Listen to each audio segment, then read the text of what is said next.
મોડાસા નગરપાલિકાની નબળી કામગીરી કે જે નગરના પ્રશ્નોથી નગરજનો ત્રસ્ત છે, જેવા કે મોડાસા નગરમાં ગંદકીનું સામ્રાજ્ય છે, સિટી બસ જે ચાલુ હતી એ સિટી બસ પણ બંધ કરી દેવામાં આવી છે, કચરાનું જે ડમ્પિંગ સાઇટ હોવી જોઈએ ડમ્પિંગ સાઇટ થતી નથી, પાણીના જે પીવાના એટીએમ જે લગાવેલા મોડાસા 4 રસ્તે અને શાહી મંદિર પાસે એ પણ બંધ હાલતમાં છે।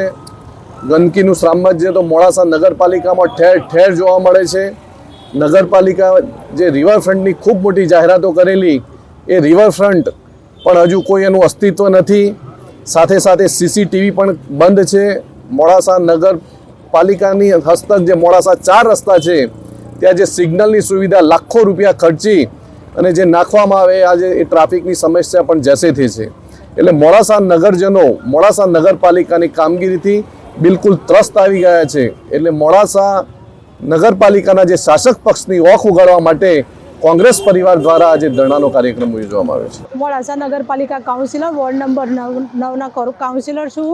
મોડાસા નગરપાલિકાના 5 વર્ષના શાસનની પણ કુશાસનના વિરોધમાં આજે અમે ધરણા પ્રદર્શન કરી રહ્યા છીએ, જેમાં મોડાસા શહેરમાં ઘણી બધી પ્રજાને પડતી હાલાકી, રોડ રસ્તા તૂટી ગયેલા છે, સિટી બસ બંધ છે, રિવરફ્રન્ટની કોઈ કામગીરી થતી નથી, ગંદકી જ્યાં જુઓ ત્યાં ગંદકી છે, ટ્રાફિકની સમસ્યાઓ, ઘણી બધી સમસ્યાઓને લઈને આજે અમે મોડાસા નગરપાલિકાના કાઉન્સિલરો મોડાસા કોંગ્રેસ શહેર સમિતિ ધરણા પ્રદર્શન કરી રહ્યા છીએ।